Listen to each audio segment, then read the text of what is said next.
Bismillahirrahmanirrahim. Assalamualaikum warahmatullahi wabarakatuh. Alhamdulillah, alhamdulillah, thumma alhamdulillah. Alhamdulillahilladzi hadana lihadza wa ma kunna linahtadiya laula an hadana Allah.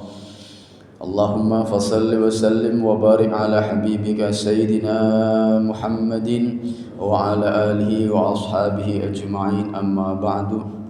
Al-Fatihah. Anna Allah yaftahu alaina futuhal arifin wa yufaqihuna fid din wa yarzuquna kamal al-ikhlas wal yaqin. Thumma il arwah al-ulam al-wala syuhada salihin.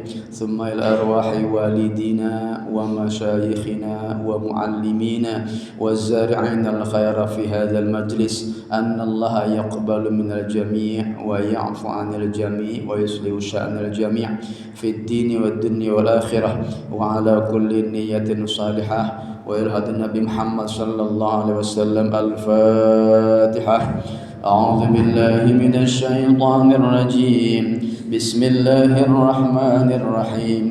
Alhamdulillahi rabbil alamin arrahmanir rahim maliki yaumiddin. Iyyaka na'budu wa iyyaka nasta'in. Ihdinas siratal mustaqim. Siratal ladzina an'amta 'alaihim ghairil maghdubi 'alaihim waladdallin. Amin. Thumma al-Fatihah ila muallifil kitab alladzi 'allamna wa ta'allana sahibu kitabi ayyuhal walad al-Imam Al-Ghazali wa muallimihi wa mudarrisi. Anna Allah yanfa'an bi barakatihim wa bi barakati ulumihim fid dharaini lana wa lahumul Fatihah. A'udzu billahi minasy syaithanir rajim. Bismillahirrahmanirrahim. Alhamdulillahi rabbil alamin arrahmanir rahim maliki yaumiddin. Iyyaka na'budu wa iyyaka nasta'in. Ihdinas siratal mustaqim. Siratal ladzina an'amta 'alaihim ghairil maghdubi 'alaihim waladdallin. Amin. Bismillahirrahmanirrahim. Nawayna ta'alluma wa ta'lim wa tadhakkur wa tadhkir wa naf'a wal intifa' wal ifadah wal istifada wal hatha 'ala tamassuki bi kitabillahi wa bi sunnati Rasulillah sallallahu alaihi wasallam wa du'a ila al-huda wa dalalati al khair ibtigha wajhillahi ta'ala mardatihi wa qurbi wa sabi subhanahu wa ta'ala. Hadratal mukarramin wal muhtaramin, para jamaah salat subuh Masjid Al-Kautsar yang Allah muliakan, para shaimin, shaimat, qaimin, qaimat, abidin, abidat, semoga Allah merahmati kita semua. Alhamdulillah, hari ini di hari yang ke-16 bulan Ramadan 1446 Hijriah. Alhamdulillah, Allah masih berikan kepada kita limpahan nikmat dan rahmat yang tak terhingga jumlah dan bentuknya, sehingga kita masih bisa terpanggil untuk melaksanakan ibadah di bulan Ramadan. Semoga harapan kita adalah Allah senantiasa terima amal ibadah kita dengan segala macam apa adanya, karena kita belum bisa menjamin puasa kita, ibadah kita sempurna di mata Allah Subhanahu wa taala. Maka satu harapan kita, ya Allah, semoga Engkau terima amal ibadah kami dan Engkau merahmati kita semua. Amin ya rabbal alamin. Insyaallah dengan seperti itu nantinya kita tergolong orang-orang yang bersyukur di hadapan Allah Subhanahu wa taala. Salawat dan salam semoga senantiasa terlimpah curahkan kepada Nabi besar Muhammad sallallahu alaihi wasallam beserta para keluarganya, sahabatnya dan seluruh pengikutnya termasuk kita semua insyaallah. Bapak Ibu jamaah yang Allah muliakan, melengkapi kegiatan kita pagi ini sama-sama kita niatkan i'tikaf di masjid ini. Karena hari ini kita telah melaksanakan salat subuh jamaah, kemudian ditambah dengan thalabul ilmi yang semuanya ini bisa dimasukkan ke dalam rangkaian ibadah i'tikaf. Dan setelah itu nanti setelah ditutup sebelum pulang usahakan salat sunnah isyraq 2 rakaat maka insya Allah kita akan pulang ke rumah dengan menggondol pahala seperti melaksanakan ibadah haji dan umroh secara sempurna. Ya. Mari sama-sama kita i'tikaf. Bismillahirrahmanirrahim. Nawaitu an a'takifa fi hadzal masjid sunnatan lillahi taala. Saya niat i'tikaf di masjid ini sunnah karena Allah Subhanahu wa taala. Jamaah yang Allah muliakan, apa kabar? Ini sudah puasa ke-16, sudah mulai terasa ya, ada bosennya, ada ya begitu dah manusiawi kita. Karena memang setiap kenikmatan dalam kehidupan dunia itu rasanya sebentar doang.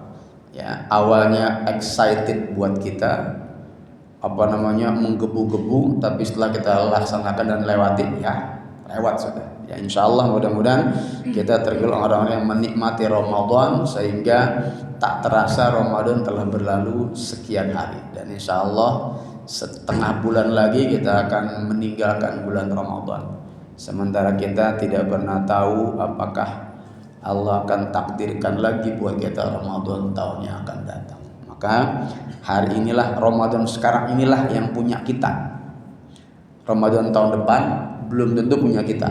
Ya, maka insya Allah kita bisa mengisinya dengan sebaik-baiknya. Bapak Ibu yang Allah muliakan, hari ini kita akan coba belajar ataupun membacalah sebuah kitab Ayyuhal Walad yang ditulis oleh Imam Al-Ghazali sebagai permintaan dari muridnya. Wahai Syekh, tolong tuliskan untukku sebuah buku yang berisi nasihat. Nah ternyata Masya Allah buku ini banyak dikaji oleh kaum muslimin sampai sekarang. Banyak pesan-pesan moral ya, dan ini relate dengan kita yang selama ini kita suka mengaji tentang bab tasawuf, bab tentang pembersihan hati. Insya Allah terutama di bulan Ramadan ini ketika hati kita rasanya bersih akibat pengaruh baik daripada puasa kita, maka insya Allah nasihat-nasihat baik pun akan gampang masuk ke dalam tubuh kita, jiwa kita, sehingga bisa kita laksanakan sebaik-baiknya. Ada 8 pelajaran kehidupan dunia yang tercantum dalam kitab Ayyuhal Walad. Namun sebelumnya, Bapak Ibu yang Allah muliakan, kita dalam kehidupan dunia ini dihidupkan Allah Subhanahu wa taala tentunya bukan sia-sia. Ya. Allah menciptakan kita bukan sia-sia, tapi pasti ada tujuannya. Ada tugas utamanya. Apa tugas utama kita hidup di muka bumi ini? Ya. Wa ma khalaqtul jinna wal insa illa liya'budun. Itu tugas utama. Allah tidak akan menciptakan jin dan manusia kecuali untuk beribadah. Ini dulu nih. Jadi tugas utama kita adalah taat dan ibadah kepada Allah Subhanahu wa taala. Ya. Taat dan ibadah itu harus sesuai dengan perintah dan larangan syariat Islam yang dibawa oleh Nabi Muhammad sallallahu alaihi wasallam.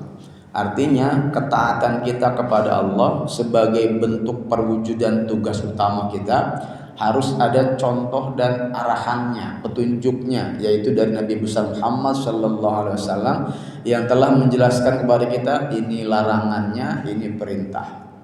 Ya, dan kita hanya sami'na wa ata'na. Kami hanya siap mendengar dan mentaatinya. Nah, itulah tugas utama kita ya. Jadi ibadah ini harus sesuai dengan syariat Islam. Kemudian jika tidak sesuai maka akan tersesat. Ya, dan ujung-ujungnya nanti apa kata Allah, wa'bud rabbaka hatta ya'tiyakal yaqin. Maka teruslah continue kamu meningkatkan ibadah kamu, ibadah kita semua nih, sampai akhirnya nanti datang yakin. Yakin itu diartikan dengan, para ulama mengartikan dengan kematian. Artinya tugas utama ibadah kita ini adalah sejak lahir sampai mati nanti. Di perjalanannya itu banyak godaan-godaan terhadap ibadah kita. Ada yang begini, ada yang begitu, ada yang begini. Makanya ketaatan dan ibadah kita itu sepenuhnya kita minta sama Allah supaya Allah tetap berikan petunjuknya kepada kita. Jangan sampai tengah jalan terkontaminasi, akhirnya keluar jalur. Makanya doa kita apa tadi? Pertama, alhamdulillahillazi hadana lihadza. Segala puji bagi Allah yang telah memberikan petunjuk kepada kami untuk hari ini. Wa ma kunna linahtadiya laula an hadanallah. Dan andaikan Allah tidak memberikan hidayah kepada kita, maka nggak mungkin kita bisa melaksanakan ketaatan dan ibadah kepada Allah. Nah, jadi kita bungkus prinsip utama kita adalah ibadah kepada Allah, dan tapi kita nggak mungkin bisa ibadah sempurna tanpa bantuan Allah Subhanahu wa taala. Ini poinnya ya. Kemudian oleh karena itu, karena tugas utama kita ibadah, maka Bapak Ibu yang Allah muliakan, dalam setiap kehidupan kita 24 jam ini jadikan semua aktivitas baik kita dalam kehidupan ini sebagai ibadah. Bapak Ibu, ibadah itu tidak hanya yang sifatnya mahdhah, sholat, puasa, haji, baca Quran, bukan itu aja. Tapi ada juga ibadah yang ghairu mahdhah, ibadah yang bukan murni ibadah tapi ibadah. Melakukan amalan dunia tapi niatnya ibadah. Itu ternyata lebih banyak daripada ibadah yang mahdhah. Maka kita, kewajiban kita menjadikan semua amal aktivitas kita di muka bumi ini kita jadikan sebagai perbuatan yang bernilai ibadah di mata Allah Subhanahu wa taala. Gimana caranya? Ya, Bapak nyapu, gimana nyapu supaya jadi nilai ibadah? Ibu masak nyiapin sahur, bagaimana supaya jadi nilai ibadah? Ya, teman-teman ngojek online, bagaimana supaya jadi ibadah? Karena kalau nggak jadi ibadah sayang itu. Kita di jalanan sekian jam, tapi nggak kita niatin ibadah, maka sia-sia, sayang, bukan sia-sia, sayang. Ya. Maka apa caranya? Pertama, awali semua aktivitas baik kita dengan ucapan Bismillahirrahmanirrahim. Ini trik praktis. Dan setelah itu diakhiri dengan Alhamdulillahirabbil alamin. Udah begini belum nih kita? Nah, udah Ustadz, tapi kadang-kadang udahnya yang perkara besar-besar doang. Ya. Bapak mau naik motor, bismillah, jadi ibadah tuh. Setelah sampai, alhamdulillah, jadi ibadah. Bagus itu, terus pertahankan. Tapi tambah yang kecil-kecil lagi, minum, makan, bismillahnya berapa kali? Ini sepiring, makan sepiring, kira-kira berapa suap satu piring itu? Katakanlah 10 suap. Bapak bismillahnya berapa kali? Pertama doang depan. Bismillahirrahmanirrahim. Dah, blak. Ya. Nah, betulin sekarang. Udah dapat ilmu dikit nih. Setiap suapan bismillahirrahmanirrahim. Setiap suapan bismillahirrahmanirrahim. Setiap tegukan bismillahirrahmanirrahim. Alhamdulillah. Terus itu kita latih dikit-dikit. Maka setiap tegukan kita, setiap suapan kita, insya Allah rahmatnya lebih besar. Karena apa? Kita awali dengan ucapan bismillahirrahmanirrahim. Bisa ya? Bisa, latihan. Mulai ntar nih buka puasa, jangan ntar siang Pak latihannya. Latihan ntar pas buka puasa. Begitu ada sirup, bismillahirrahmanirrahim, glak, alhamdulillah. Bismillahirrahmanirrahim, glak, alhamdulillah. Itu insya Allah akan jadi berkah buat tubuh kita, sehat dan tidak ada sakit, insya Allah. Jadi itu ya, itu trik praktisnya tuh. Kemudian perbuatan kita harus sesuai dengan perintah dan larangan Islam. Ya, jadi kalau perbuatan baik dan sesuai dengan syariat Islam, maka awali dengan bismillah, jadi nilai ibadah. Ya, ngantar anak sekolah, bismillahirrahmanirrahim, enak jalan, ibadah. Nyapu jalanan semua bismillah, dan itu sesuai dengan perintah Allah. Jangan kalau melaksanakan larangan Allah pakai bismillah. Kata Ustadz, supaya jadi berkah dan ibadah bismillah. Kayaknya cakep tuh motor kalau gua ambil bismillah ya Allah, semoga lancar dan dia ketangkep. Ya, itu masalah jelas.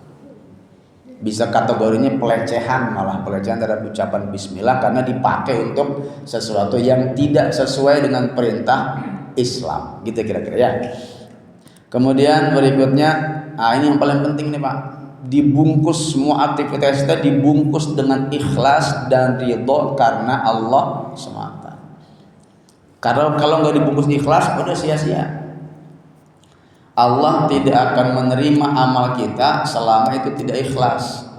Seberapa besar pun amal ibadah kita, seberapa banyak pun sholat sunnah kita, seberapa lama kita diri bapak sholat, tapi kalau nggak ikhlas, sayang, sia-sia. Ya, bagaikan debu di atas batu, ketiup angin brem hilang.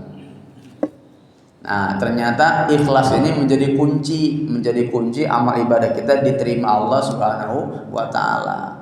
Udah ikhlas belum? Ikhlas itu proses, Pak. Bukan barang jadi, proses. Pertama digembur, jeger, sabar enggak? Jeger, sabar enggak? Dikasih tugas yang berat, lama, kuat enggak, sanggup enggak, ujung-ujungnya nanti akan ada sendiri ketika bisa sabar dan bersyukur, maka akan muncul sifat ikhlas.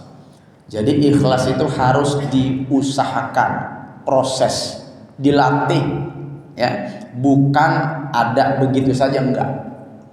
Nah, maka latihan nih, kita sudah punya ilmu tentang hati, perbaikan hati, maka terus tingkatkan lagi supaya kita bisa ikhlas beribadah kepada Allah Subhanahu wa taala. Nah, kemudian ada beberapa jalan menuju Allah Subhanahu wa taala. Ini bagi kita. Pertama, kalau kita mau menuju Allah Subhanahu wa taala, maka yang pertama i'tiqadun sahihun la yakunu fihi bid'atun. Artinya kita harus punya kekuatan yang kuat, keyakinan yang benar, tidak terkontaminasi dengan bid'ah yang sesat. Ya, artinya ibadah kita harus punya keyakinan ini sholat, memang saya yakin sholat ini adalah fardu Allah Subhanahu wa taala. Bismillah, jalan. Maka nanti akan terbuka jalan menuju Allah Subhanahu wa taala. Jangan kita ibadahnya yakin gak ya? Adalah orang-orang puasa, gue puasa aja dah, ikutin orang-orang, itu nggak ketemu jalannya ntar. Tapi kalau kita yakin, ya Allah, aku yakin sholat ini adalah perintah Engkau dan akan membawa kebaikan buat aku, bismillah, jalan, akan ketemu jalan pada Allah nanti. Ya, itu yang pertama. Yang kedua, taubatun nasuh la yarji'u ba'daha ila zallah. Setelah kita yakin bahwa ini adalah perintah Allah yang membawa kebaikan buat kita dan sebagai tugas utama kita diciptakan di muka bumi, maka yang kedua untuk membersihkan jalan menuju Allah tersebut adalah melaksanakan taubat yang sungguh-sungguh, taubat nasuha.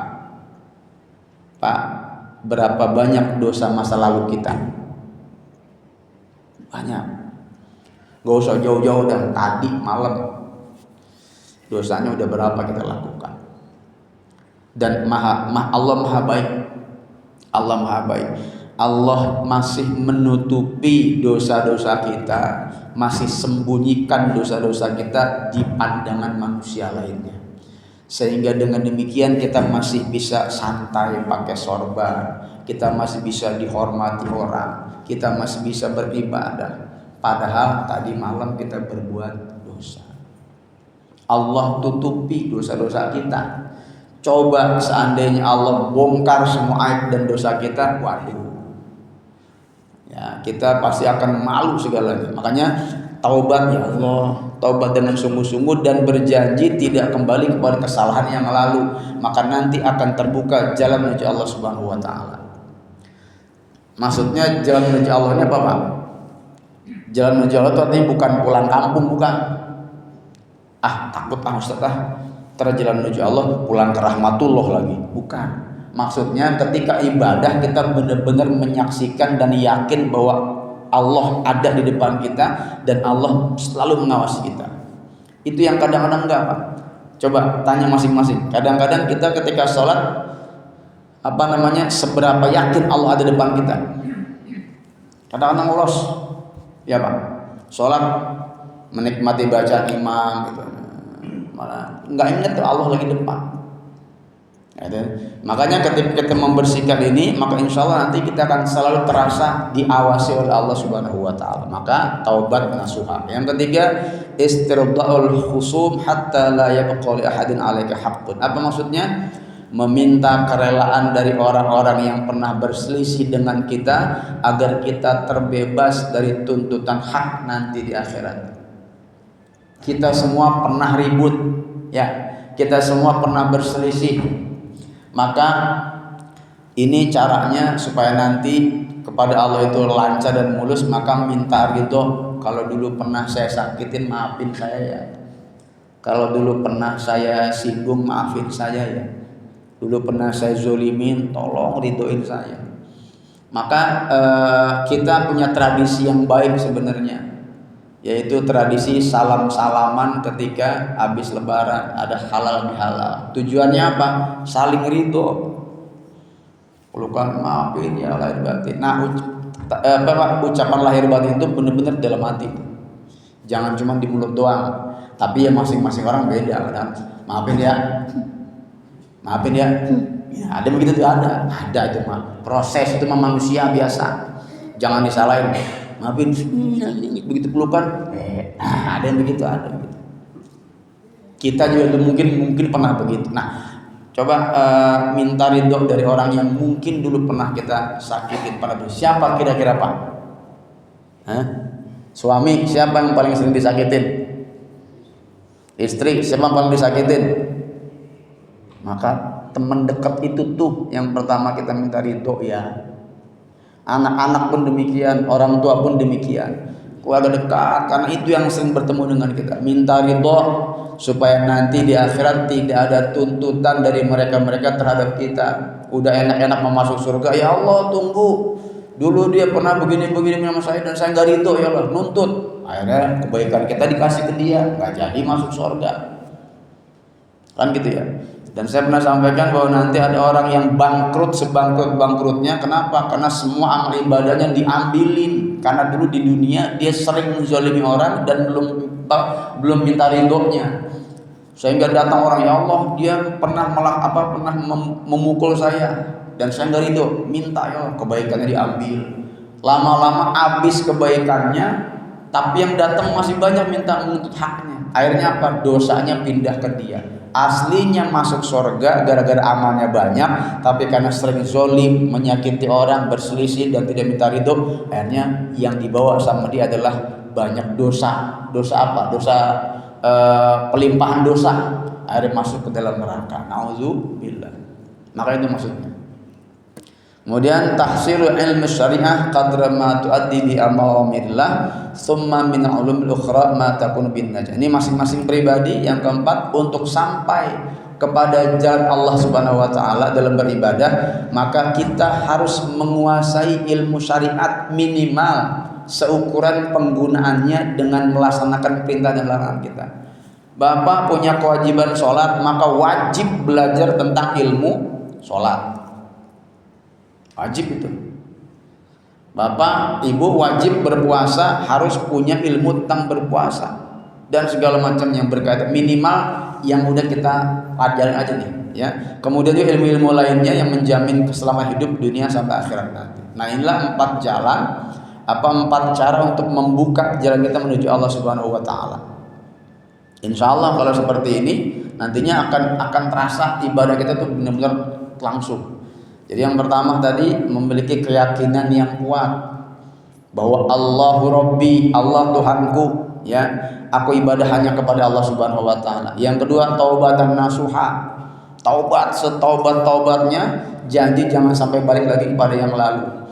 Yang ketiga, minta ridho dari orang-orang yang dulu mungkin pernah kita berselisih paham sama dia. Yang keempat, belajar ilmu syariat minimal seukuran kewajiban kita. Ya, insya Allah kalau 4 ini Bapak nantinya akan menjalani kehidupan dengan tenang karena sudah kelihatan, oh itu jalan menuju Allah, ini enggak, oh yang benar, ada ini enggak, saya ke sana, digoda ini enggak, itu salah, ini yang benar, gitu kira-kira. Nah, itu ya insya Allah ya. Nah, masuk kita setelah tadi yang 4 sudah kita miliki, maka ini ada dalam kitab Ayyuhal Walad ini diceritakan seorang syekh bernama Hatim Al-Asam, murid daripada Imam Syaqiq Al-Balkhi, yang mana murid ini telah belajar kepada gurunya itu selama 33 tahun full. Pernah Pak, kita kuat nggak belajar 33 tahun? Full 33 tahun bersama terus sama gurunya, ya. Karena itu maka semua ilmunya telah dipelajari dari gurunya, dari Syekh Syaqiq Al-Balkhi, gurunya Imam Hatim, semua diturunkan kepada Hatim Al-Asam karena telah bersama dia selama 33 tahun. Lalu kemudian ditanya sama gurunya, "Wahai muridku Hatim, selama 33 tahun kau belajar kepadaku, apa yang sudah kau peroleh?" Lalu apa kata Syekh Hatim? "Ya Tuan Guru, ternyata dari sekian banyak aku belajar dengan engkau, sekian bab kita belajar, sekian hadis kita hafal, ternyata aku hanya menyimpulkan ada 8 pelajaran utama tentang hikmah-hikmah kehidupan. Dan kalau 8 ini sudah aku peroleh, maka aku nggak butuh ilmu lain untuk kehidupan duniaku ini." Gitu kira-kira. Nah ini yang kita bagi, yang sama-sama kita baca ya. Insya Allah nih mumpung bulan Ramadan, ketika hati kita terasa bersih, ya, meskipun biasanya kalau udah menjelang Lebaran udah mulai goyang lagi nih hati kita nih, belum mikirin THR, belum mikirin pulang kampung, itu ya, macam-macam itu godaan kita masing-masing. Setiap orang begitu, tapi kita punya hati yang bisa kita kendalikan, itulah. Nah ini 8 pelajaran hidup yang insya Allah akan menyelamatkan kita hidup dunia dan akhirat nanti. Pertama, ringkasannya begini Pak. Ringkasan 8 itu tentang kekasih setia, kemudian hawa nafsu, tentang harta dunia, kehormatan dan kemuliaan, iri hati, musuh utama, rendah diri kepada makhluk, dan tempat bersandar yang hakiki. Ini 8 poinnya nih. Nanti atau kita bahas. Pertama, soal apa tadi? Yang pertama adalah tentang kekasih setia. Kata Syekh Hatim, setiap orang memiliki kekasih yang dirindukan. Betul Pak ya? Sebagian kekasih itu ada yang setia menemaninya hingga saat sakit menjelang kematiannya, dan bahkan ada pula yang rela menemaninya sampai pinggir liang kubur. Setiap kita punya kekasih yang dirindukan, punya teman setia yang setia menemani kita sampai kita sakit menjelang kematian. Bahkan dia siap menemani kita sampai liang kubur kita. Namun setelah itu, setelah sampai liang kubur, maka semuanya kembali meninggalkannya sendirian. Ya. Jadi Rasulullah SAW pernah bersabda begini, "Yatba'ul mayyita salasatun." Seorang mayit itu diikuti oleh 3 sahabatnya, ahluhu wa maluhu wa amaluhu. Siapa 3 sahabat itu? Pertama, keluarga yang dicintainya, yang dia mencari nafkah mati-matian, banting tulang buat kepentingan keluarga. Itu sahabat pertama. Sahabat yang kedua adalah harta benda, ya, yang dimana dia gunakan hampir 24 jam hidupnya untuk mencari sahabat yang namanya harta benda. Yang ketiga adalah sahabat yang ketiga adalah amal soleh. Amal soleh ini yang sering kali disia-siakan, cuman kebagian sisa waktu saja. Habis perhatian kita buat keluarga, habis perhatian kita buat harta benda, akhirnya sisa tenaga kita, sisa waktu kita berikan kepada sahabat kita yang namanya amal soleh. Lalu kata Rasulullah SAW, "Fayarji masnani wa yabqa ma'ahu wahid." Ketika masuk liang kubur, 2 sahabat pertama pulang meninggalkan si mayit sendirian, dan yang menemaninya hanya 1. Siapa itu? Amal perbuatan. Maka apa kata Syekh Hatim? Afdalu mahbubil mar'i ma yadkhulu fi qabrihi wa yu'anisuhu fihi.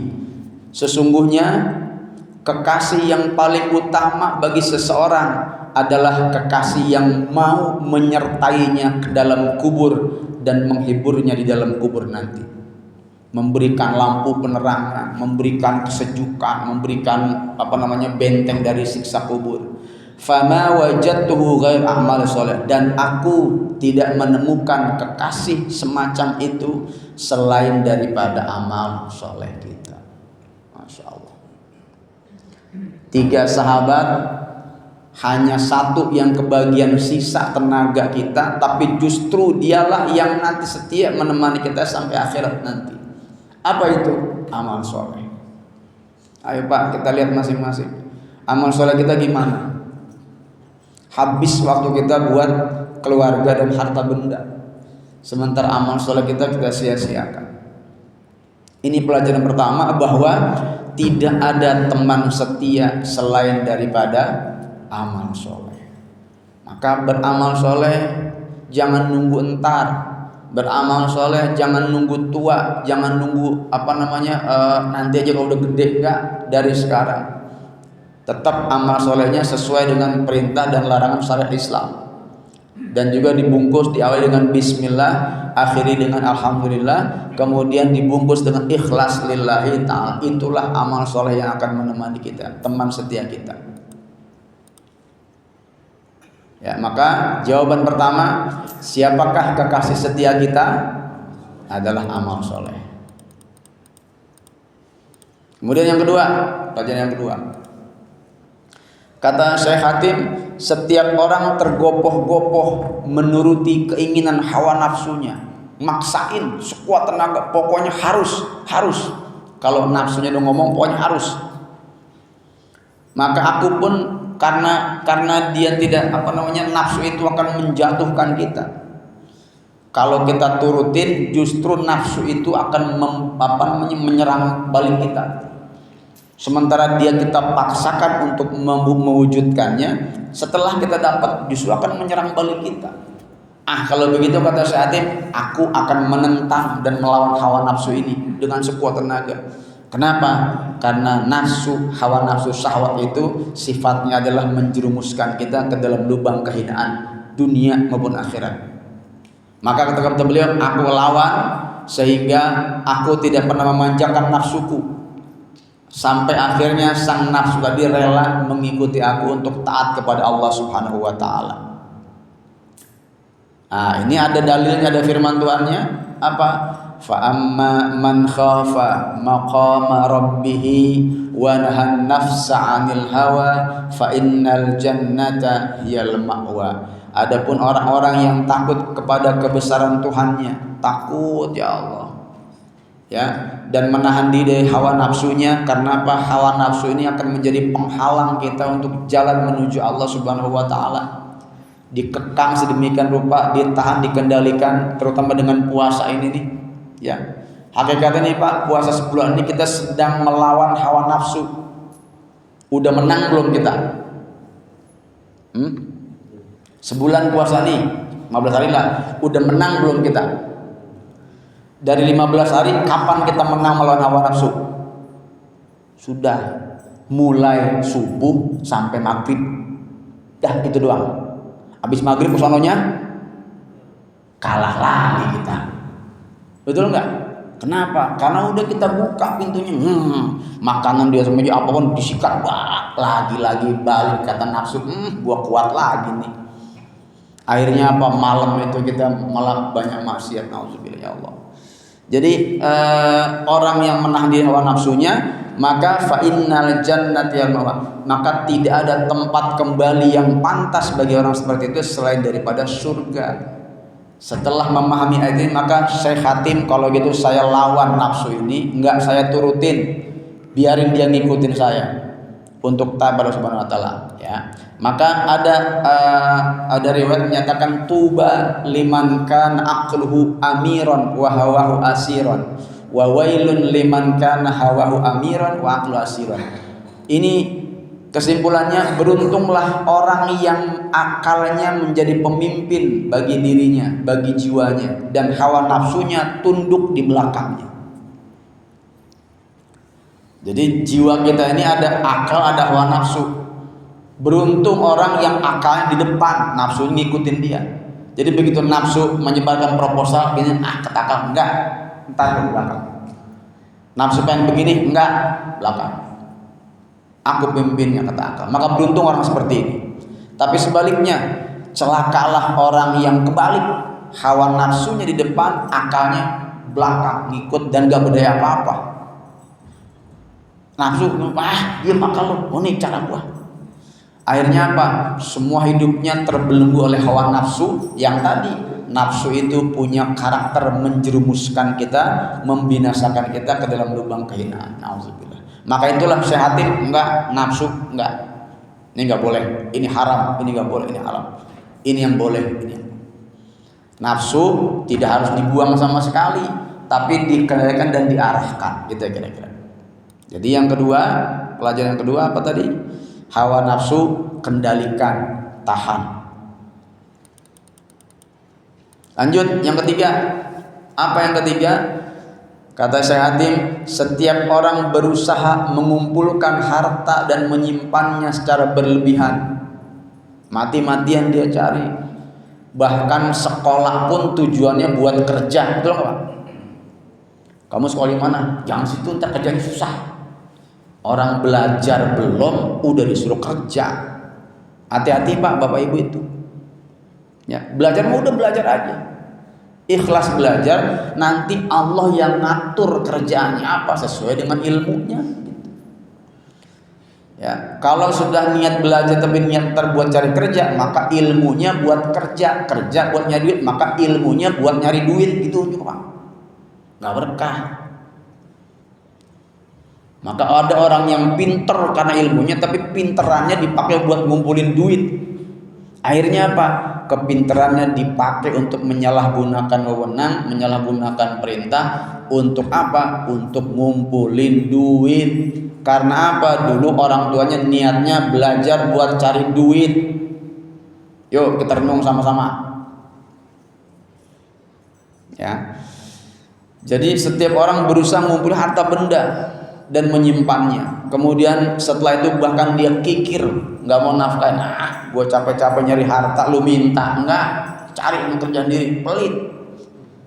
Dia lupa harta itu titipan Allah Subhanahu wa Ta'ala. Dia bisa kerja, bisa usaha karena Allah ngasih nikmatnya. Kenapa harta itu ketika udah dipegang dikuasain sepenuh hati? Enggak, ada bagian orang-orang miskin di situ. Maka Syekh Hatim melihat itu. Lalu beliau ingat akan kalam Allah. Apa Allah berfirman? Ma indakum yanfadu wa ma indallahi baq. Apa yang ada di sisi engkau akan lenyap, dan apa yang di sisi Allah akan kekal abadi. Pak, ada 3 harta benda kita. Ada harta yang kita makan, ya, maka akan hancur. Yang kedua, ada harta yang kita pakai, akan rusak. Yang ketiga, harta yang kita infakkan dan sedekahkan, itulah yang abadi. Di antara ketiga harta kita ini, mana yang lebih banyak kita jor-joran? Biasanya buat yang makan. Kalau makan, cari makanan yang paling enak.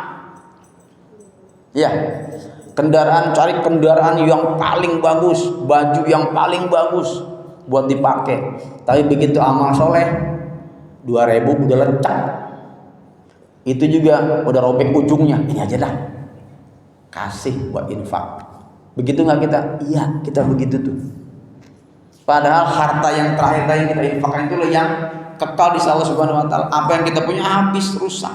Yang kita makan akan habis, keluar lewat belakang. Yang kita pakai akan rusak. Semegah apapun rumah kita, hancur Pak, rusak.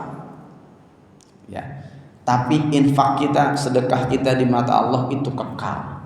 Ini orang-orang yang infak di masjid ini nih, terus berkembang hartanya di sisi Allah Subhanahu wa Ta'ala. Berkembang itu. Sayang kita nggak melihat. Orang infak nggak langsung dapat mobil, nggak kelihatan. Pak Haji, saya infak nih 100.000 buat masjid, nggak langsung dapat mobil, enggak. Kalau langsung dapat mobil, gimana kira-kira? Pak Bil, saya infak ya 100.000, langsung blok, angkat lewat. Kayak gitu gimana ya Pak? Berebut orang infak, ya Sayangin. Nah makanya kata Syekh Hatim, apa yang ada di sisi kita akan hilang, lenyap. Allah yang di sisi Allah itu yang kekal abadi. Makanya beliau, aku sedekahkan dan infakkan sebagian besar penghasilanku kepada kaum miskin dan duafa agar menjadi simpanan abadi bagiku di sisi Allah Subhanahu wa taala demi mengharap ridho Allah semata. Ayo Pak, ingat tabungan utama, tabungan abadi kita adalah di sisi Allah Subhanahu wa taala. Yuk kita niatin banyakin infak, sedekah, bantu orang-orang yang kurang mampu sebisa dan semampu kita. Ya, sebisa mampu kita. Maka ini pelajaran yang ketiga. Ya. Jadi harta dunia, sedekah dan infak. Lanjut keempat. Apa kata Syekh Hatim? Sebagian orang menyangka bahwa kehormatan dan kemuliaan itu dapat diraih dengan, nih ada 4. Pertama, ada yang menyangka kalau pengen punya kehormatan dan kemuliaan maka harus punya kelompok dan pengikut yang banyak. Padahal belum tentu semua pengikut itu tulus dan loyal kepada dia. Boleh jadi pengikut kita itu cari aman lewat kita. Ya. Ada juga orang yang menyangka bahwa kehormatan dan kemuliaan itu diperoleh dengan banyaknya harta benda dan anak keturunan. Sehingga berbangga-bangga, tuh lihat anak gua siapa no bupatinya, keluarga gua gitu ya. Itu siapa tuh? Itu murid gua.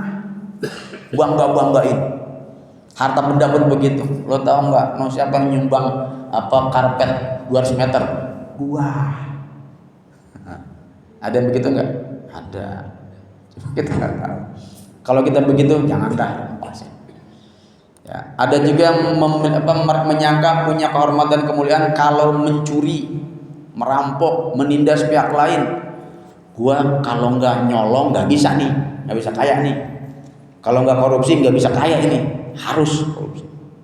Ada sikut sana, sikut sini. Bahkan korupsinya mega, udah bukan triliunan lagi. Apa tuh istilahnya? Itulah pokoknya. Ada juga orang yang menyangka akan mendapat hormatan dan kemuliaan kalau ia foya-foya. Sini, yang makan makan bebas, tenang, gue yang bayar, duit gue nggak berseri, gitu. Sehingga dia merasa kalau orang banyak nurut sama dia, gue mulia, kaya, hormat. Orang seperti itu banyak. Nah, boleh jadi nih kita ada di sini. Boleh jadi kita ada di antara 4 ini nih. Ya. Lalu apa kata Syekh Hatim? Lalu aku merenungkan kalam Allah Subhanahu wa taala. Apa kata Allah? Inna akramakum indallahi atqakum. Sesungguhnya orang yang paling mulia dalam pandangan Allah adalah orang yang paling bertakwa di antara kalian. Kalau begitu, maka aku memilih jalan takwa untuk meraih mulia dan hormat di mata Allah Subhanahu wa taala. Artinya apa? Kata Syekh Hatim, kalau engkau pengen mulia dan terhormat di mata manusia dan di mata Subhanahu wa taala, maka jadilah pribadi yang takwa. Ya. Karena kalau Allah sudah menjadikan kita kalau kita sudah jadi pribadi yang bertakwa, maka Allah akan membantu kita untuk mendapatkan kehormatan di dunia dan juga di akhirat. Kenapa? Karena orang yang sudah Allah muliakan pasti akan dimuliakan oleh makhluknya. Itu Pak kuncinya. Tapi orang yang dimuliakan oleh manusia belum tentu Allah muliakan dia. Betul nggak? Ya, coba kita renungin. Sekali lagi, seseorang yang dimuliakan oleh Allah maka pasti akan dimuliakan oleh para makhluknya. Tapi sebaliknya, kalau orang yang dimuliakan oleh makhluknya belum tentu Allah memuliakan dia. Sementara kemuliaan di mata Allah Subhanahu wa taala itu adalah yang utama dan abadi serta hakiki. Maka kata Syekh Hatim, kalau begitu aku akan meningkatkan kualitas takwaku untuk mendapatkan meraih kehormatan dan kemuliaan. Nah, kita sekarang sedang berpuasa, ujungnya apa? La'allakum tattaqun. Kita nih Pak lagi proses mencapai takwa. Itu ayat digunakan dengan fi'il mudhari tattaqun. Fi'il mudhari artinya sekarang dan kontinu, berlanjut terus menerus. Jadi ketakwaan kita berlanjut sampai akhir hidup kita nanti. Namanya menjaga ketakwaan yang terus berlanjut, nggak mungkin takwa ini nggak ada godaan, nggak mungkin. Maka pasti takwa kita yang kita jaga sampai akhir nanti itu pasti ada godaannya. Godaan yang paling besar adalah hawa nafsu. Ya.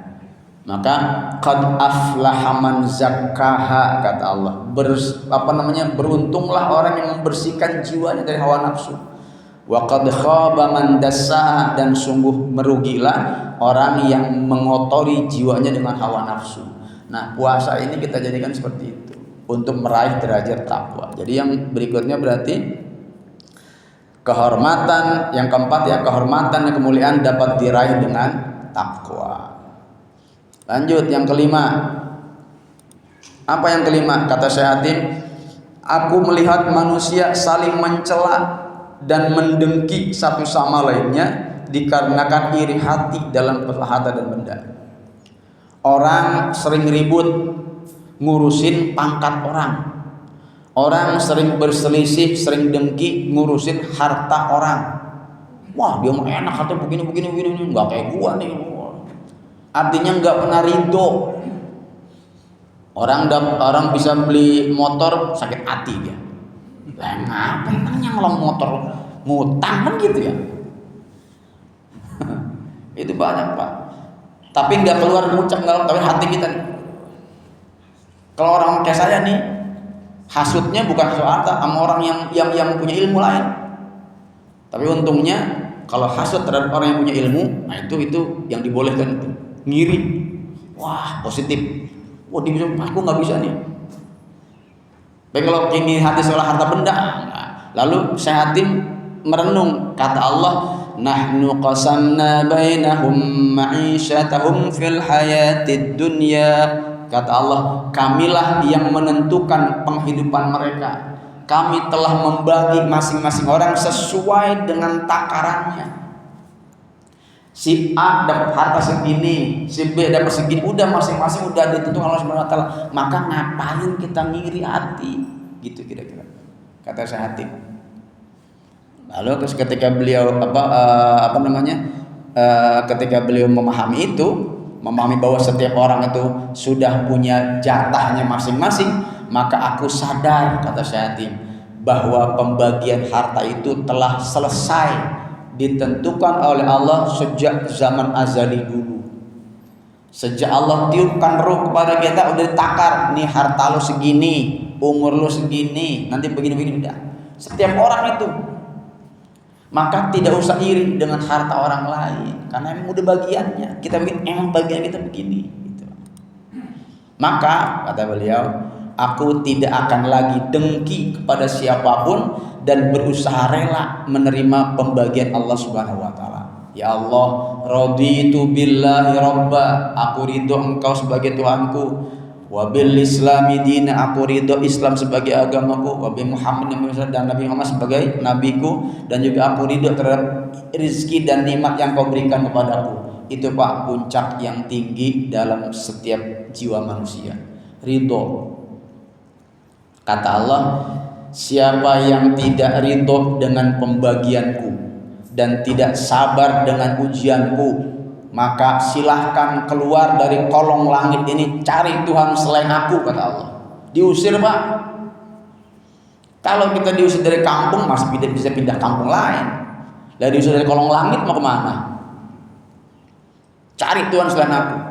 Maka ketika kita ridho dan rela, itulah hal yang Allah suka dari kita. Ya, maka kita sabar menghadapi ujian, itu bagian dari ridho.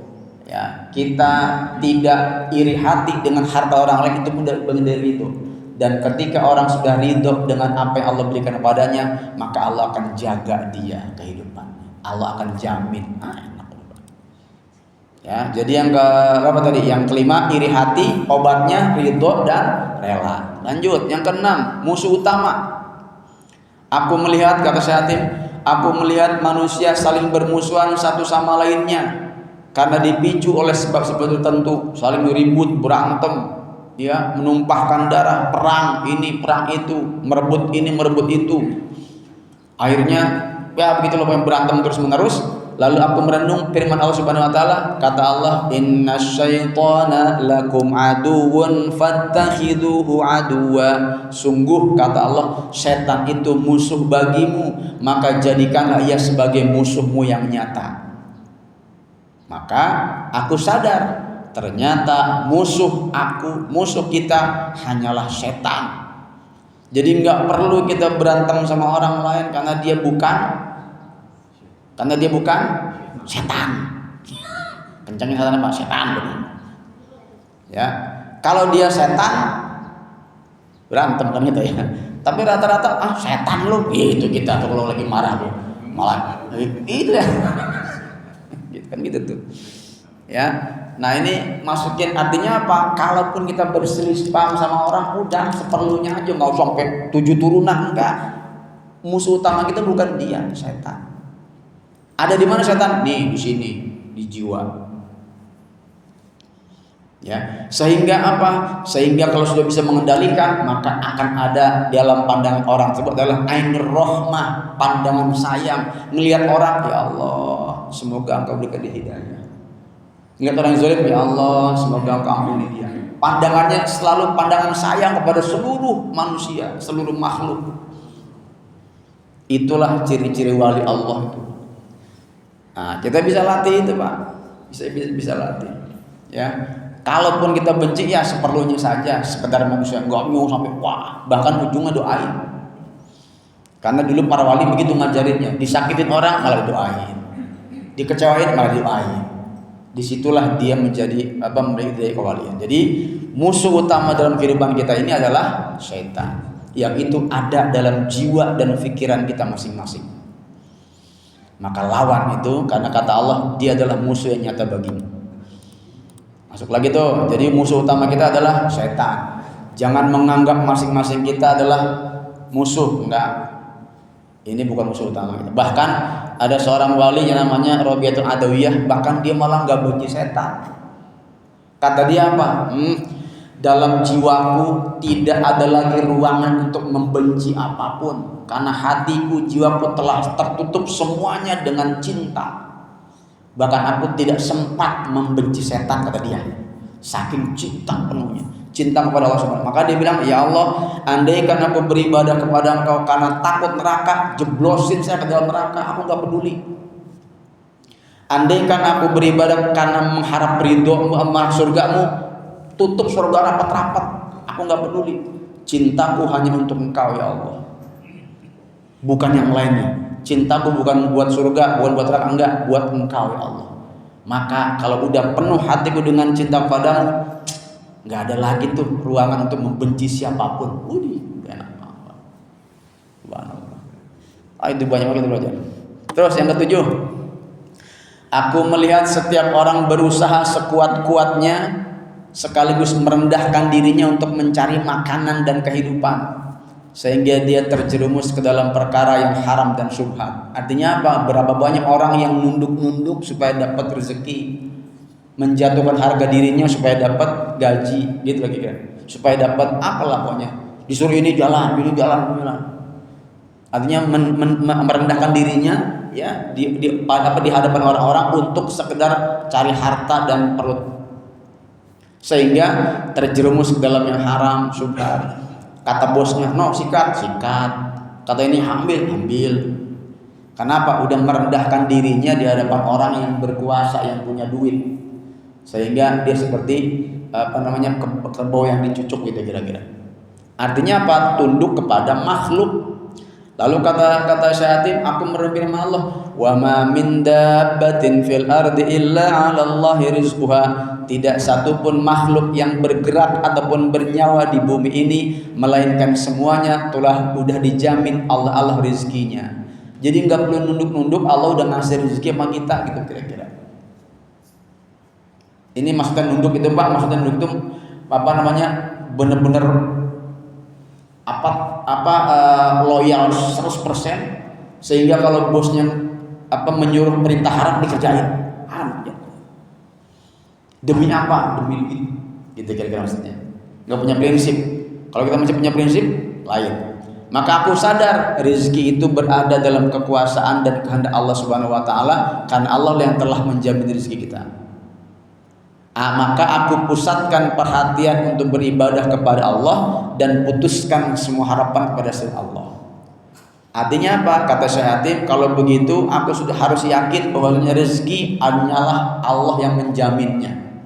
Maka aku akan meningkatkan ibadahku kepada Allah sehingga nanti Allah merahmati aku. Ketika Allah merahmati kita, rezeki mana sih yang nggak nyampe? Gitu kira-kira Pak.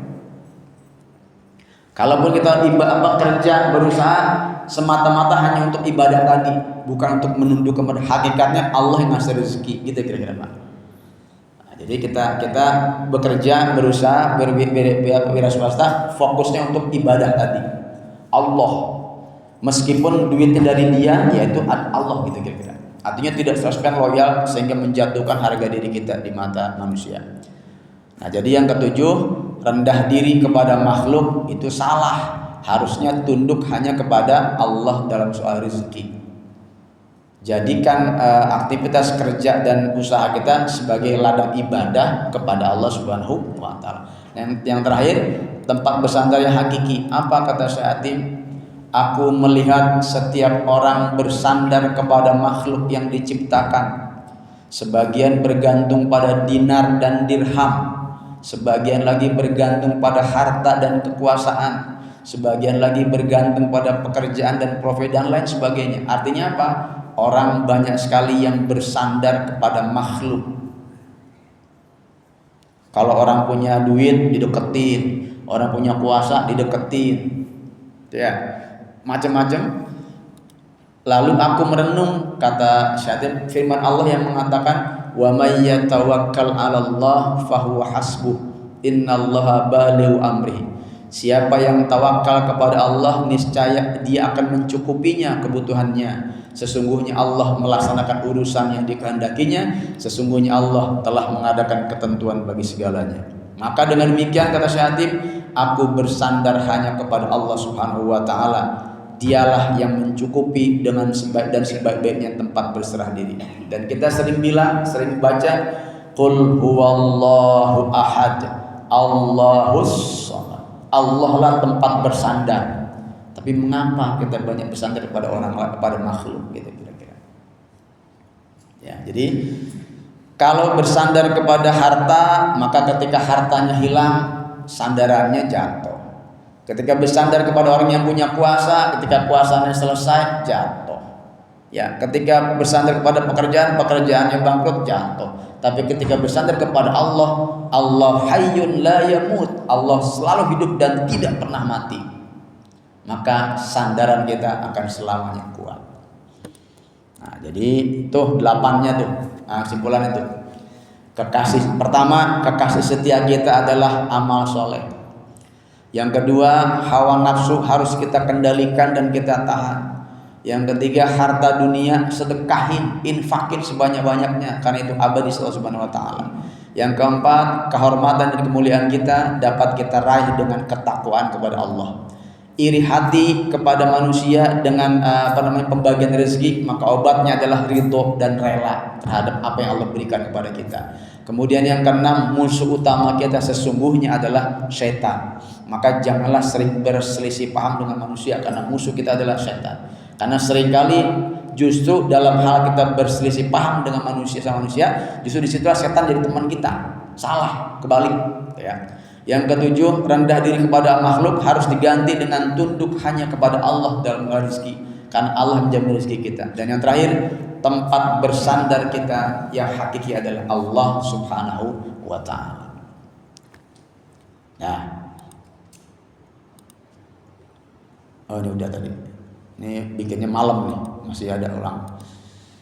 Nah, terakhir, bungkusan terakhirnya, berbuatlah untuk duniamu seukuran waktu singgahmu di sana.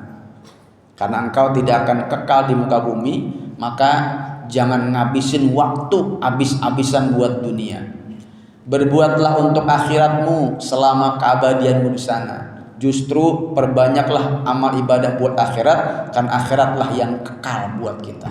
Kalau kita nggak punya bekal di akhirat nanti kita akan sengsara. Kemudian berbuatlah sesuatu karena Allah sepanjang kebutuhanmu padanya. Pak, kita butuh sama Allah berapa banyak? Banyak Ustadz, ibadahnya ya segini. Nah itu kira-kira tuh. Aduh, coba deh Bapak Ibu, ketika kita menggantungkan semua kebutuhan kita kepada Allah, maka sudah seharusnya kita perbanyak ibadah kepada Allah. Kemudian, dan berbuatlah sekehendak hatimu untuk neraka. Artinya berbuat maksiat silakan, sebebas kamu, sepanjang kau mampu dan sabar menanggung dahsyat siksa neraka. Artinya apa? Kalau mau maksiat silakan maksiat, asal lu siap nanggung aja ntar, gitu kan. Nah ini nasihat sekaligus teguran buat kita bahwa dunia hanya sementara, akhirat itu kekal abadi. Allah adalah semua pemenuh yang memenuhi kebutuhan kita, dan neraka maksiat itu akan menjatuhkan kita pada neraka. Sebanyak itu maksiatmu, sebanyak itu pula api neraka akan membakar engkau. Nauzubillah, summa nauzubillah. Kemudian wah selesai. Alhamdulillah. Bapak Ibu yang muliakan, itu 8 daripada pelajaran buat kehidupan kita. Kalau 8-nya kita, 1 di antara 8 aja kita ambil, itu udah bagus. Ya nggak mungkin sekelas kita ini nggak bisa 8 kan nggak bisa. Tapi pilih mana yang bisa, insya Allah akan menyelamatkan kita hidup dunia dan akhirat. Karena dunia itu sebentar, usia kita tinggal sekian lagi. Dan kita nggak tahu sampai kapan, ya. Maka di sisa usia kita ini sudah seharusnya kita memperbaiki semuanya untuk bisa menemukan jalan Allah Subhanahu Wa Taala.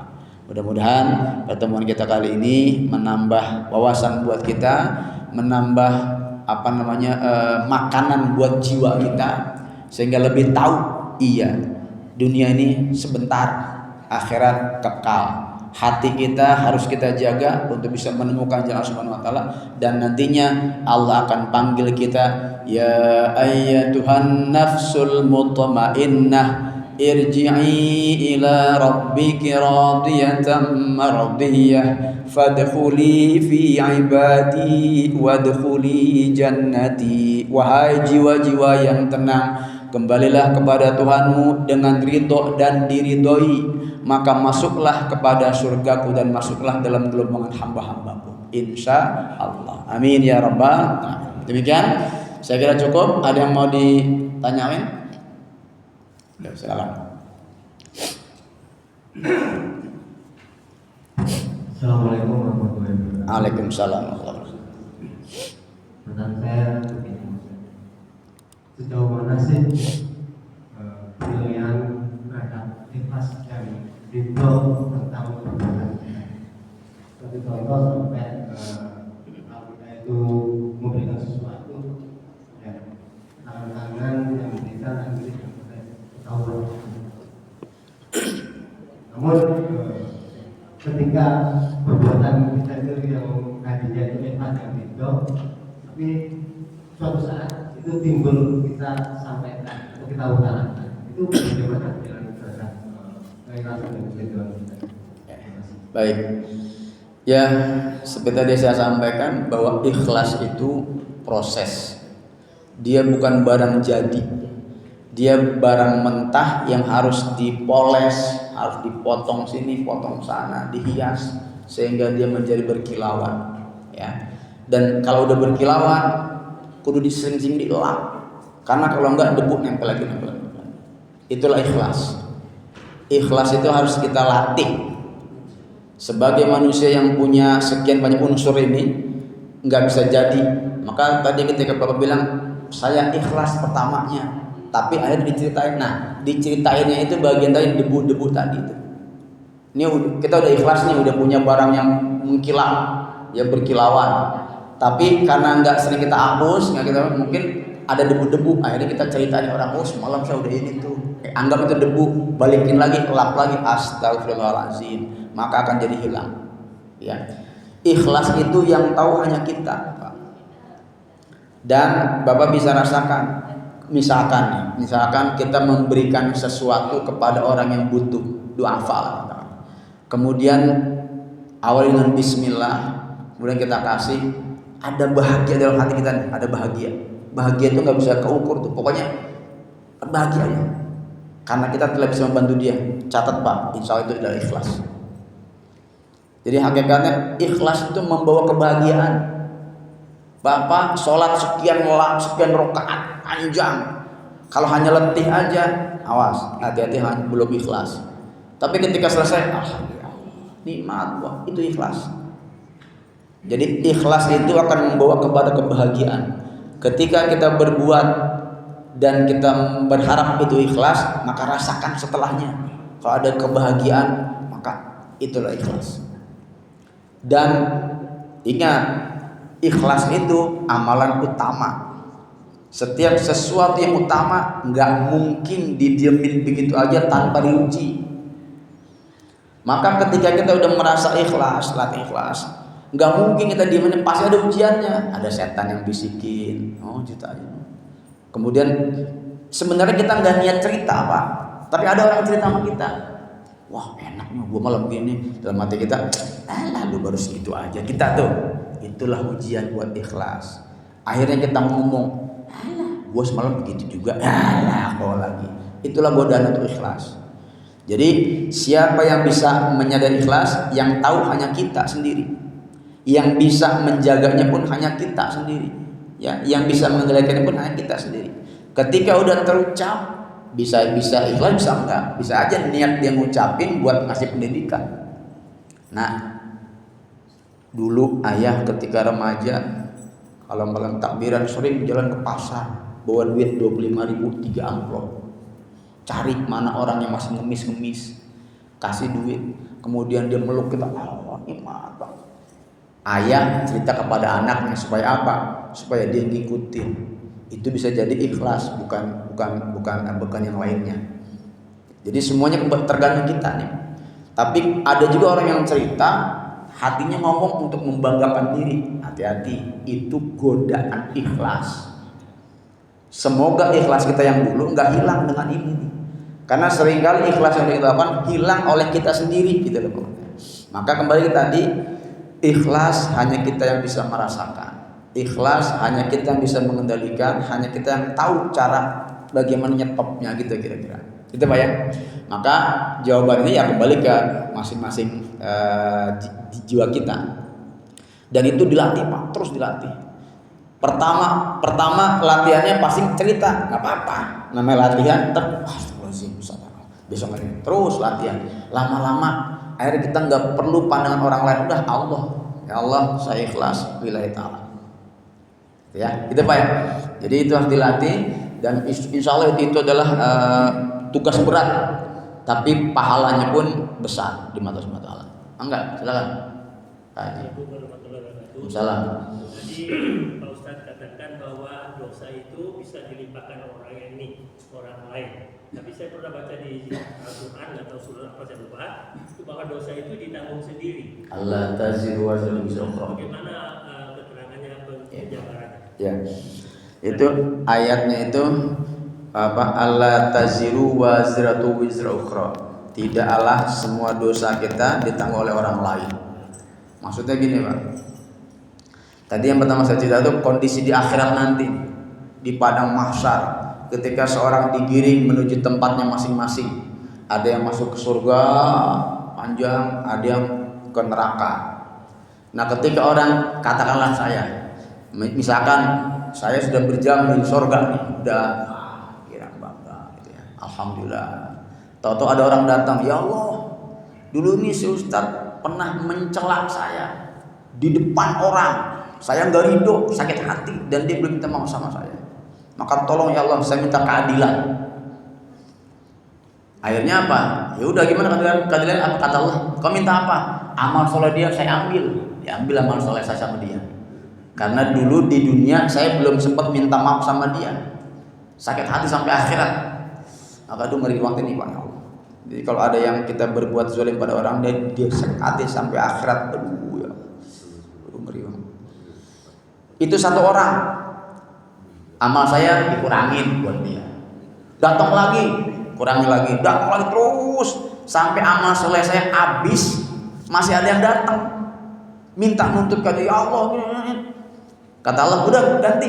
Ya Allah, saya nggak punya amal soleh, udah habis, diambil semua. Bagaimana? Ya udah, dosanya dia kamu ambil. Jadi dia tebus dengan dosa dia kasih ke saya. Kenapa? Karena saya nggak bisa menebus kesalahan saya di dunia pada dia karena udah habis masalah kita nih. Udah ngutang ibaratnya. Kita mau bayar apa lagi nih? Ya udah kalau gitu. Akhirnya dosa dia pindah ke saya. Satu. Datang lagi. Udah punya lagi dosa dia pindah lagi ke saya. Awalnya saya berjalan menuju surga dengan bangga, surga depan mata, amal soleh banyak. Ada yang nuntut 1, 2 sampai 2.000, 3.000. Amal soleh saya habis, masih banyak yang datang. Akhirnya dosa mereka pindah kepada saya. Akhirnya berbelok dari mau surga belok ke neraka. Nauzubillah. Itu makanya, makanya benar-benar waspada apa kita, jangan sampai kita bikin orang sakit hati. Nah kemudian yang kedua, yang tadi kata Pak Haji, ayat itu adalah dosa saya di dunia nih, nggak bisa saya pindahin ke orang.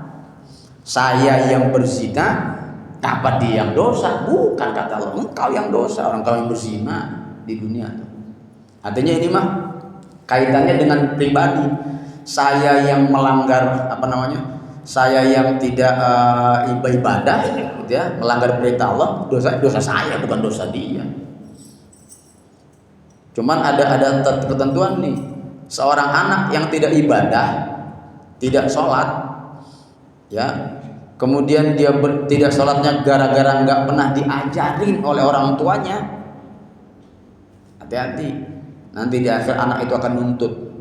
Dosa si anak gara-gara bapaknya nggak pernah ngajarin sholat, bapaknya nggak pernah negor anaknya nggak sholat. Ketika nggak sholat dibiarin, kesian. Hati-hati, itu jadi serangan balik buat kita nantinya, bisa jadi bumerang buat kita. Kenapa? Hakikatnya harusnya dia sholat kita ajarin. Ada juga seperti itu ya. Tapi yang tadi ayat itu maksudnya adalah ketika engkau yang berbuat dosa, ya tanggung dosamu, jangan orang lain. Tapi nauzubillah Pak, hati-hati juga. Maksiat yang kita lakukan sebagai seorang suami,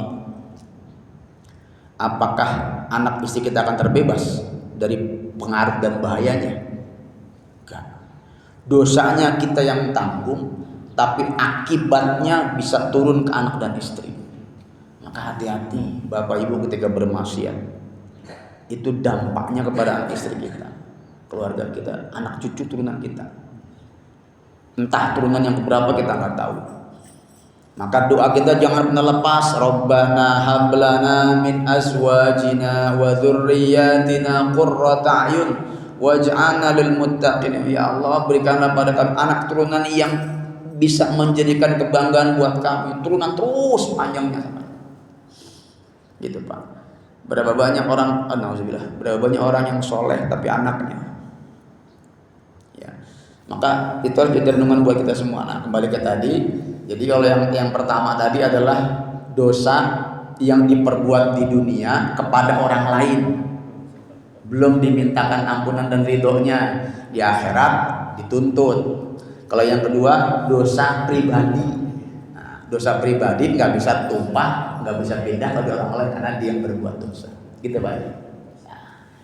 Cukup ya? Ada lagi satu terakhir.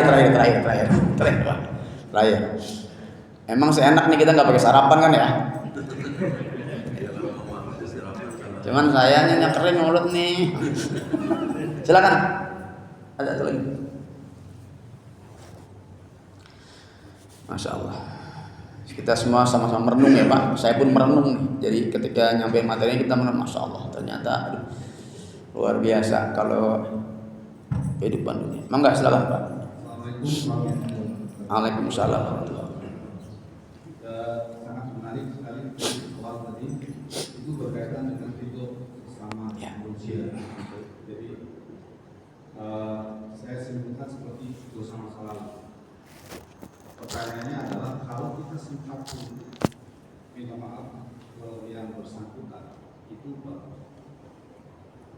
diterima atau terima itu urusan belakang. Tapi yang jadi masalah adalah kita itu punya masa lalu dari kecil, mulai kembali kita pun nakal-nakal kecil terjadi sampai ke sekarang. Kemudian ada yang kita merasa bahwa saya telah berlaku salah terhadap seseorang. Itu akan lebih bagus. Tapi bagus kalau bisa minta maaf sama yang bersangkutan. Padahal orang yang bersangkutan pun entah berantakan, kita nggak tahu. Makanya itu masa lalu.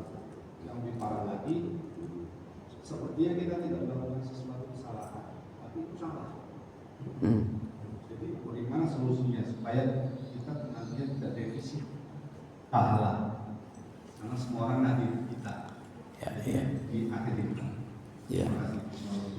Waalaikumsalam warahmatullahi. Memang kita semua ini punya masa lalu. Masa lalu kita itu tidak selamanya bersih. Pasti sedikit banyaknya ada yang kotornya. Ya. Berbahagia dan beruntungnya kita menjadi umat Nabi Muhammad SAW yang diberikan kesempatan seluas-luasnya untuk minta ampun atas dosa masa lalu kita. Dosa masa lalu kita itu bisa berkaitan dengan Allah dan juga bisa berkaitan dengan sesama manusia. Kalau dosa kita kepada Allah Subhanahu wa taala, taubat di malam hari, istighfar, Allah akan mengampuninya. Tapi ketika dosa kita kepada sesama manusia, itu ampunan Allah tergantung dari ridhonya si orang tadi. Ya. Nah, yang jadi masalah sekarang kadang kita udah minta ampun sama orang tersebut, ternyata dia nggak ngampunin kita. Ya, maka kembalikan kepada Allah Subhanahu wa taala. Ya Allah, saya sudah seperti ini. Terserah. Intinya kita sudah melaksanakan. Atau juga kita berbuat dosa sama orang tapi nggak tahu nih dia kemana nih. Saya minta ridhonya gimana nih? Maka duduk di sejadah minta sama Allah, ya Allah sebutkan dosa kita. Saya punya dosa segini, ya Allah. Aku minta ampun kepada dia melalui Engkau ya Allah, gitu Pak. Jadi jadikan Allah sebagai tempat bersandar kita. Kemudian kirimin Fatihah ke orang tersebut. Atau dulu kita pernah punya hutang sama orang tersebut, belum kita bayar, orang itu udah ngilang, kemana tahu nggak ketahuan. Kalaupun udah ada misalkan meninggal tapi kita nggak tahu, maka hutangnya bayarlah dengan sedekah atas nama dia. Pak, ketika orang yang sudah meninggal dunia kemudian dikirimin pahala oleh kita, apalagi oleh kita yang dulu pernah menyakitinya, maka dalam kuburnya dia merasa gembira dan bahagia. Insya Allah ketika dalam kuburnya itu dia bisa merelakan kita. Karena kita masa lalu kita tuh nggak bisa semuanya kita atu-atu kita selesaikan, nggak bisa. Ya, jadi usahalah kita untuk meminta ampun, minta ridho sama manusia, gitu ya. Kemudian kalau nggak bisa mentok, ya udah, ya Allah, Engkau Maha Tahu, aku ikhlas pengen ketemu orang ini. Ya, kemudian nggak ketemu, ya Allah, maka sampaikan salamku, terus banyakin sedekah Fatihah buat orang-orang tersebut. Ya, Bapak Ibu yang Allah muliakan, Al-Fatihah yang kita kirimkan ya kepada orang-orang yang telah meninggal dunia itu Masya Allah akan memberikan kebahagiaan sendiri buat mereka dalam kuburnya. Itu bagaikan dapat paket isinya makanan berlimpah dan perhiasan. Betapa bahagianya mereka mendapatkan kiriman pahala Al-Fatihah dari kita. Maka Bapak Ibu sebutkan ketika baca Fatihah, sebutin nama orang tua, siapapun orang kita yang pernah kita sakiti dulu. Ya. Kemudian beramal soleh atas nama dia juga bisa sebagai penebus dosa. Ya Allah, ini saya sedekah nih atas nama fulan karena dulu saya pernah menyakiti dia dan saya nggak tahu kemana diampunin. Insya Allah sedekah ini akan menjadi penebus dosa kita, gitu ya. Kemudian amal soleh yang kita lakukan di dunia ini, Pak, ini akan menjadikan kita kaya dan dimuliakan dalam kubur kita. Maka perbanyaklah amal soleh yang kita lakukan. Insya Allah kata Rasulullah, wa atbi'is sayyi'atal hasanata tamhuha. Ketika kita pernah berbuat dosa, maka gantilah dengan perbuatan baik, maka insya Allah pahala perbuatan baik tadi akan menghapus dosa-dosa kita. Begitu mungkin Pak. Ya, jadi sama, kita juga punya berpikiran yang sama. Gimana ya, orang itu udah nggak tahu kemana. Dulu saya pernah punya hutang sama dia, pernah punya janji sama dia. Wah, sekarang nggak bisa. Ya udah, sama Allah serahin. Karena Allah yang Maha Tahu. Nanti biarkan Allah yang mengaturnya.